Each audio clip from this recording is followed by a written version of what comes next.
नमस्कार, डॉक्टर अभय आर्य अग्रवाल। इस वीडियो में हम पीसीआई को पोर्टल को भरने के लिए जानेंगे। जब पीसीआई की वेबसाइट pci.nic.in आपने खोली तो सामने आ गया स्क्रीन, लेटेस्ट नोटिफिकेशंस यहाँ आ रहे हैं। यहाँ दिया हुआ टेक्निकल हेल्प डेस्क के नंबर, ये आप नोट कर लें, ये आगे काम आने वाले हैं। अब पोर्टल भरना कैसे है नए कॉलेज के लिए, आपने सबसे ऊपर क्लिक करना है डीजी फार्मा के ऊपर। जब यहाँ क्लिक करेंगे तो जो सेक्शन खुल रहा है उसको समझा दूँ। इंस्टीट्यूट, नया इंस्टीट्यूट खोलने वाले यहाँ रजिस्ट्रेशन करेंगे। जो टीचर्स है, प्रिंसिपल है, उन सबका रजिस्ट्रेशन यहाँ होता है। जब आपका इंस्टीट्यूट से बच्चा निकलता है तो स्टूडेंट रजिस्ट्रेशन यहाँ जाएंगे इंस्टीट्यूट रजिस्ट्रेशन पे। देखिए फॉर्म कैसे भरना है पूरी डिटेल में बताऊंगा।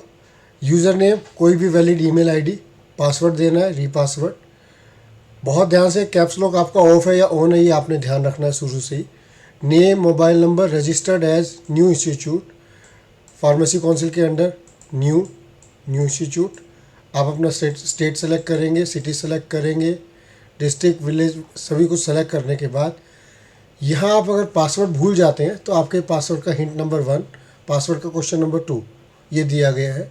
लोग परेशान हो रहे हैं कि पैसा नहीं मांग रहा, यहाँ सिर्फ रजिस्ट्रेशन है। एक बार रजिस्ट्रेशन सक्सेसफुल हो जाएगा तो आपको वापस इसी पेज पे आना है। डीजी फार्मा पे क्लिक करके गए थे, यहाँ ऑप्शन है लॉगिन का, आप यहाँ लॉगिन करेंगे। नमस्कार, मैं डॉक्टर अभय आर्य अग्रवाल। इस वीडियो में हम आपको बताएंगे ऑनलाइन पेमेंट कैसे करना है। पहले हमने कहा कि यूज़र को रजिस्टर कर लीजिए। रजिस्टर करने के बाद जैसे आप लॉगिन करेंगे अपने ईमेल आईडी और पासवर्ड से, ये स्क्रीन आ गया, लिखा हुआ ऑनलाइन सबमिट करनी, ऑफलाइन कुछ नहीं सबमिट करना। यहाँ जाके मैंने गया पेमेंट्स पर, मेक पेमेंट्स। अगर आपने पीछे कोई पेमेंट की है तो दिखाएगा कि आपने पेमेंट की थी, उसका स्टेटस चेक कर लीजिए। अगर ये पेमेंट हो चुकी है तो इसको ओके कर देगा, नहीं हुई है तो ये फेल दिखा देगा। मुझे यहाँ चेक क्लिक करना है, क्लिक टू चेक। ये मेरा पेमेंट का चेक करेगा स्टेटस।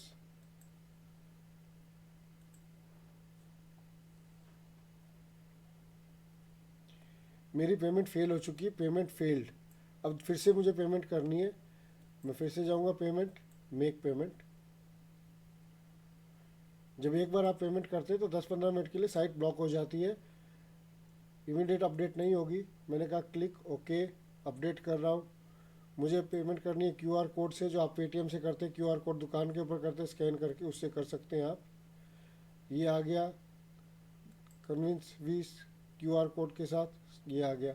यहाँ क्लिक करूँगा, क्यूआर कोड आ जाएगा।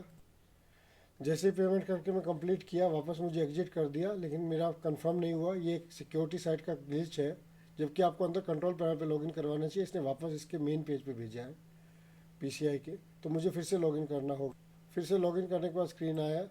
अब मेरी स्टेटस पेमेंट कंफर्म हुई कि नहीं है, तो ये मुझे यहाँ से check for status again click करना है।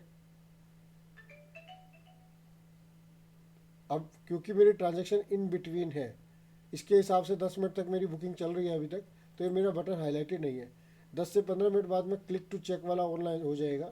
उसके बाद ये सर्वर से, जो पेमेंट गेटवे का बैंक है, उससे ऑनलाइन चेक कर पाएगा कि मेरी पेमेंट हो चुकी। पेमेंट का अगर स्टेटस होगा, आप ये देखेंगे यहाँ स्टेटस नॉट अवेलेबल 399, यानी इनवैलिड।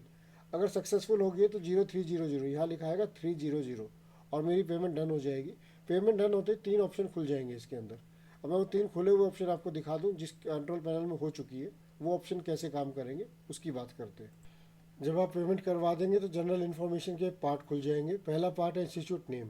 ये बहुत ध्यान से भरना है आपने, अगर आपने नाम गलत भर दिया तो इसका कोई सॉल्यूशन नहीं होगा, ठीक है, ये ख़राब हो जाए। आपने कोई स्पेलिंग मिस्टेक कर दी, आधा अधूरा नाम भर दिया, तो नाम बहुत सोच समझ के भरना है, दोबारा चेंज नहीं होगा। नाम भर के जैसे ही सेव करेंगे तो ऊपर नाम आ जाएगा इंस्टीट्यूट का, और उसको एक पीसीआई आईडी मिल जाएगी। ये एक इंस्टीट्यूट आईडी है। उसके बाद इंस्टीट्यूट की इन्फॉर्मेशन आपने भरनी है।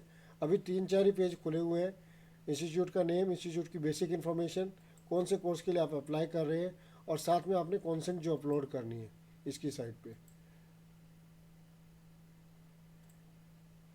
जो कॉन्सेंट के लिए जो पेज आ रहा है, अभी कुछ नहीं आ रहा, आप सेलेक्ट करेंगे कोर्सेज डी फार्मा है कि बी फार्मा, उसके हिसाब से नीचे ऑप्शन खुल जाएंगे। तो मैं अभी आपको वो बताता हूँ इन्फॉर्मेशन क्या क्या है। इंस्टीट्यूट इन्फॉर्मेशन में देखिए, क्या आपके यहाँ कोई और कॉलेज भी चल रहा है, येस और no. Institute type new, year of establishment, आपका हाउस, बिल्डिंग, ये नॉर्मल कोड है। इसके बाद आगे ट्रस्ट और मैनेजमेंट की डिटेल्स, और जो ट्रस्ट का जो बायलॉज है और जो सर्टिफिकेट है उसको आपने यहाँ अपलोड करना है एक PDF फॉर्मेट में 10 MB के साइज़ में। बहुत ही बेसिक रिक्वायरमेंट है अभी, अभी पूरी पोर्टल नहीं भरनी, तो रजिस्ट्रेशन सर्टिफिकेट अपलोड करना है। तीसरा है हेड ऑफ इंस्टीट्यूशन यानी प्रिंसिपल, प्रिंसिपल की डिटेल, प्रिंसिपल का ज्वाइनिंग लेटर जो उसका अपॉइंटमेंट लेटर है वो आपने यहाँ अपलोड करना है 10 MB का PDF फॉर्मेट में मैक्सिमम जो हो सकता है। और यहाँ पूरी आप कंप्लीट डिटेल भर देंगे और उसके बाद सबमिट करके सेव कर देंगे तो अगला ऑप्शन खुल जाएगा। इस पेज पे दो ही चीज़ें डालनी है, एक आपके बायलॉज सोसाइटी ट्रस्ट के और दूसरा प्रिंसिपल की डिटेल। तीसरा पेज इसके बाद खुलेगा अप्लाइड फॉर, किस कोर्स के लिए आप अप्लाई करना चाह रहे हैं। देखिए पोर्टल मैंने पूरा भर दिया, जब पूरा पोर्टल कंप्लीट कर दिया, डॉक्यूमेंट अपलोड कर दिए, सेव कर दिया, मेरा अगला पेज एप्लीकेशन फॉर चालू हो गया। इसमें मैं सेलेक्ट करूँगा कौन सा कोर्स, डी फार्मा लेना है तो ईयर यस और इनटेक 60, बी फार्मा है तो यस नो और इनटेक कितना चाहिए। एक बात ध्यान रखने की है कि डी फार्मा अकेला लेते हैं 60 सीट से ऊपर कभी नहीं मिल सकते, 60 सीट के लिए आपका 50 लाख रुपए FD है। बी फार्मा अगर आप लेते हैं, बी फार्मा 60 सीट के लिए 50 लाख FD और 100 सीट के लिए 1 करोड़ की FD। अगर डिप्लोमा 60 सीट और बैचलर 100 सीट लेते हैं तो 1.5 करोड़ रुपए की FD आपको जमा करवानी होगी। कुछ एक मेरे मित्र गलतियां कर रहे हैं, मैं उसके बारे में आपको बताना चाहूँगा। कई राज्यों में अभी तक कॉन्सेंट नहीं मिली, वो आपको लोगों को समस्या आ रही है, हम समझ सकते हैं इस बात को। कुछ लोग सोच रहे हैं डुप्लीकेट बना के चढ़ा दे कॉन्सेंट, ऐसा काम मत कीजिएगा, गलती भी मत कीजिएगा, PCI बहुत सख्त है। कुछ लोग कह रहे हैं प्रिंसिपल के डॉक्यूमेंट इधर उधर से उठा के दे देंगे। सर वो ज़माना गया, प्रिंसिपल और फैकल्टी के डॉक्यूमेंट आप उठा के एक प्रिंसिपल के 100 कॉलेज में 50 कॉलेज में चल रहे, ऐसा PCI में संभव नहीं है। हर एक प्रिंसिपल, हर एक जो फार्मासिस्ट है उसको एक कोड दिया गया है जो आधार कार्ड फार्मासिस्ट कोड को मिला के बना हुआ है, और जब वो यूज़र ID पासवर्ड से अपने में लॉगिन करता है तो आपके कॉलेज का ID सेलेक्ट करता है। अगर वो आपके कॉलेज का ID सेलेक्ट करेगा केवल तभी और तभी वो आपके कॉलेज में प्रिंसिपल ऐड होगा। ऐसा नहीं है कि एक ही डॉक्यूमेंट आपने कहीं से भी फोटोकॉपी करवाए और बना के लगा दिए। ऐसा करने की स्थिति में आपके जो 50 लाख की आप FD भरने जा रहे हैं वो जब्त हो जाएगी। PCI ने एक नया सर्कुलर निकाला है, मैं वो आपको दिखा देना चाहूँगा। यहाँ जाएंगे, पॉलिसी एंड सर्कुलर में जाएंगे, पॉलिसी एंड सर्कुलर के अंदर इन्होंने एक नया सर्कुलर है, criminal case against the institution if they submit fraud documents. तो जो लोग ये सोच रहे हैं कि फ्रॉड डॉक्यूमेंट कॉपी करके साइन मार के जमा करवा दें, मोहर मार के, उनसे रिक्वेस्ट है हाथ जोड़ के कि इस बार ऐसी गलती ना करें। PCI ने क्लियरली लिखा है कि क्रिमिनल केस दर्ज करेंगे अगर आपने फ्रॉड डॉक्यूमेंट जमा करवाए तो ये जो लोग हैं जो लगा रहे हैं फोटोकॉपी करवा के जमा करवा रहे हैं, प्लीज़ ढंग से किसी की राय ले लीजिए, किसी एक्सपर्ट को ले लीजिए, हमें नहीं लेना तो किसी और को ले लीजिए, लेकिन एक्सपर्ट को साथ में जोड़ के रखिए वरना आप समस्या में घिर जाएंगे। आप गलती से भी गलत डॉक्यूमेंट अपलोड मत कीजिए। दूसरी एक खास बात आपको बता दूं कि 50 लाख रुपए की FD जमा है, सिक्योरिटी फंड। अगर आपकी दी हुई इन्फॉर्मेशन गलत है तो 50 लाख रुपए जब्त कर लेंगे। फिर आप लोगों के हाथ जोड़ोगे, नेताओं के चक्कर काटोगे, कोर्ट में, थाने में, पुलिस में, कहीं चले जाइएगा, इतनी आसानी से रिलीफ नहीं मिलेगा, 50 लाख रुपए वापस नहीं मिलेगा क्योंकि आपने फ्रॉड डॉक्यूमेंट लगाए हैं। You are on the wrong side. तो कोशिश कीजिए, जो मेरे मित्र सोच रहे हैं कि ऐसे जुगाड़ से चल जाता था, ऐसा नहीं चलेगा। प्रिंसिपल चाहिए, फैकल्टी चाहिए, एक्चुअल चाहिए, ज्वाइनिंग चाहिए उसकी, आपको नहीं मिल रही आपके एरिया में, आपको मदद चाहिए, आप हमसे संपर्क कीजिए। हमारे लिंक है सारे चेयरमैन, प्रिंसिपल, डायरेक्टर लोगों के साथ, सैकड़ों प्रिंसिपल जानकार हैं, हम आपकी मदद करेंगे, आपको प्रिंसिपल दिलाएंगे, हम आपको टीचर्स दिलाएंगे। लेकिन गलत मत भरिए, जो डॉक्यूमेंट आपके पास सही है वही भरिए, अगर नहीं है तो वेट कीजिए, नेक्स्ट ईयर या उससे नेक्स्ट ईयर जब भी खुलेगा पोर्टल तब भरिए।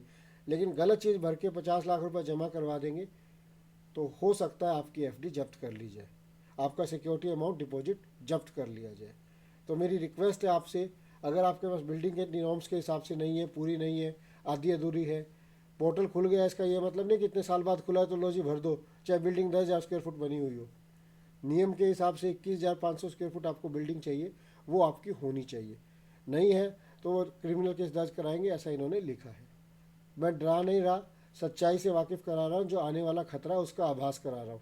हो सकता है मैं गलत हूँ, जो मोटिवेट करता है वो अच्छा लगता है, लेकिन जो बोले कि हाँ जी कर दो, लेकिन मैं जो सच्चाई बता रहा हूँ कि आपके 50 लाख रुपए उनके पास गए हुए हैं, तो ऐसी स्थिति में संभल के काम कीजिए।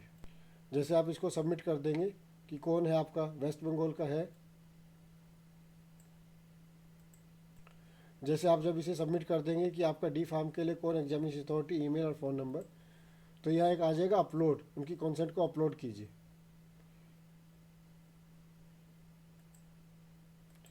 अब स्टैट्यूटरी डॉक्यूमेंट्स के अंदर आपको अपलोड करना है। अब आपको अपलोड करना है, जब आप इसको अपलोड करेंगे डॉक्यूमेंट को, अगर डी फार्म है तो एक ही डॉक्यूमेंट मांगा इसने, कॉन्सेंट मांगी है आपके यहाँ की। कॉन्सेंट में आप लोग गलती मत कीजिए, जो रिसीविंग है उसकी कॉपी अपलोड कर देंगे। इसके बाद अगला जो स्क्रीन आएगा उसमें ये पीसीआई मैनुअली उसे अप्रूव करती है। अगर आपका कॉन्सेंट आपने रिसीविंग या कुछ और खाली डॉक्यूमेंट अपलोड कर रखा है तो वो आपको रिजेक्ट कर देगी, या तो पोर्टल को रीसेट कर देगी या लास्ट चांस दे देगी दोबारा भरने के लिए। तो ऐसी गलती मत कीजिए, आपको कॉन्सेंट ही अपलोड करनी है, आपको अपलोड नहीं करना इसके अंदर कोई रिसीविंग या कोई अन्य डॉक्यूमेंट। तो वो अपलोड करने के बाद सेव करेंगे तो एक स्क्रीन आ जाएगा। जब कॉन्सेंट अपलोड कर लेंगे तो इस पर लिखा आएगा provided institute information is and required document are successfully submitted और फॉर प्राइमरी अप्रूवल। अब पीसीआई इसको चेक करेगी और उसके बाद आगे के लगभग 30-35 मॉड्यूल है एसआईएफ के, वो खोले जाएंगे। तो ये अब इसके बाद खुलेगा। अगर आपने कॉन्सेंट की बजाय कोई रिसीविंग अपलोड की है, कोई डुप्लीकेट कागज़ या ब्लैंक कागज़ अपलोड किया है, तो यहाँ आके आप रुक जाएंगे और मैनुअली जब चेक होगा तो उसमें आप पकड़े जाएंगे। इसलिए बिना कॉन्सेंट के आप मत कीजिए। कॉन्सेंट वेरीफाई करेगी पीसीआई, जहाँ तक मुझे पता है कि वेरीफाई होगा आपके स्टेट से, क्या उन्होंने दिया भी है या आपने डुप्लीकेट बना के चढ़ा दिया। तो ऐसी गलती मत कीजिएगा।